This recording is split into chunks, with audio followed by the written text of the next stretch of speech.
সত্য পথের সৈনিক যারা তাদের নেই কোনো ভয়।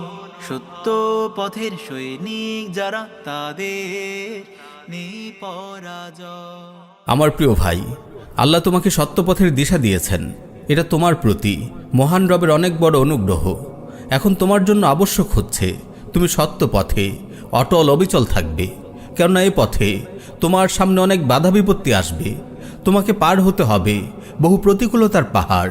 সব কিছু ডিঙিয়ে সত্যকে আঁকড়ে ধরেই তোমাকে এগিয়ে যেতে হবে সম্মুখ পানে।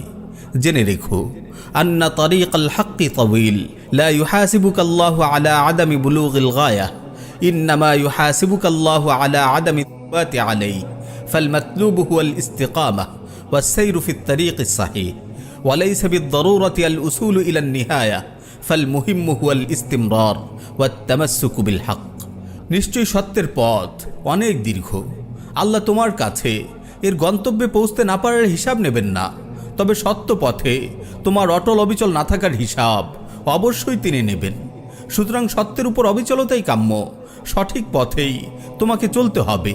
এর শেষ প্রান্তে পৌঁছা জরুরি নয়, বস্তুত গুরুত্বপূর্ণ হলো ধারাবাহিকতা রক্ষা করা ও সত্যকে আঁকড়ে ধরা। প্রিয় ভাই, সত্য পথে তোমার প্রচেষ্টার ফলাফল একদিন সুনিশ্চিত আসবে। হয়তো তোমার সৌভাগ্য হবে তা দুনিয়াতে প্রত্যক্ষ করার, কিংবা এর আগেই হয়তো তুমি দুনিয়া থেকে বিদায় নেবে।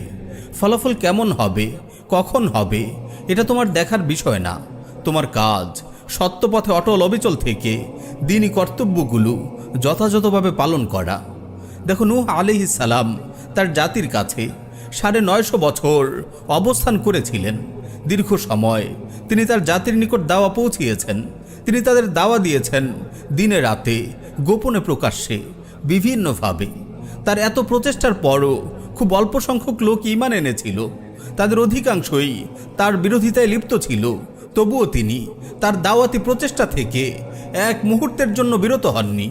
প্রিয় ভাই, আজ হয়তো অনেকেই তোমার দাওয়াকে প্রত্যাখ্যান করছে, তোমাকে নিয়ে উপহাস করছে।